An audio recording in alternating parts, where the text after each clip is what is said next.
In July 1951, Naomi Garratt, the plaintiff, visited her sister, Ruth Garratt. Also visiting the home at the time was 5-year-old Brian Dailey, the defendant. Dailey was a neighbor to Ruth Garratt. The plaintiff alleged that she came out into the backyard to talk with her sister, and that when she was about to sit down in a lawn chair, she had just begun the very slow attempt due to her disability from arthritis, Dailey moved it sideways a few feet and seated himself therein. Plaintiff was injured in the fall, causing her to fracture her hip and suffer other serious injuries. The defendant alleges that after he moved the chair, he discovered the plaintiff about to sit down at the place where the lawn chair had formerly been, at which time he hurriedly got up from the chair and attempted to move it toward the plaintiff to aid her in sitting down in the chair. Defendant maintained that due to his small size and lack of dexterity, he could not get the chair under plaintiff in time to keep her from falling.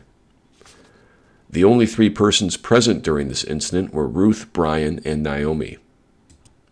At trial, Ruth testified against Brian, saying she believed Brian was devilish, if not malicious.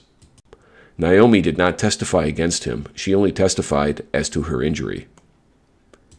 It was also revealed that the defendant had chairs pulled out from under him at kindergarten and had complained about it. Procedural history.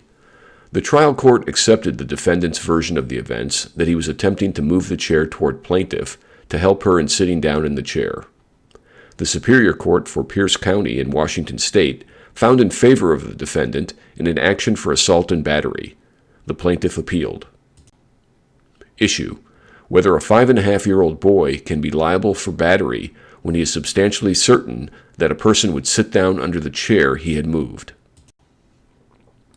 Holding: the Supreme Court for Washington remanded for clarification, with instruction to make definite findings on the issue of whether defendant knew with substantial certainty that plaintiff would attempt to sit down where the chair had been, keeping in mind that she had only slowly begun to sit down before he pulled away the chair.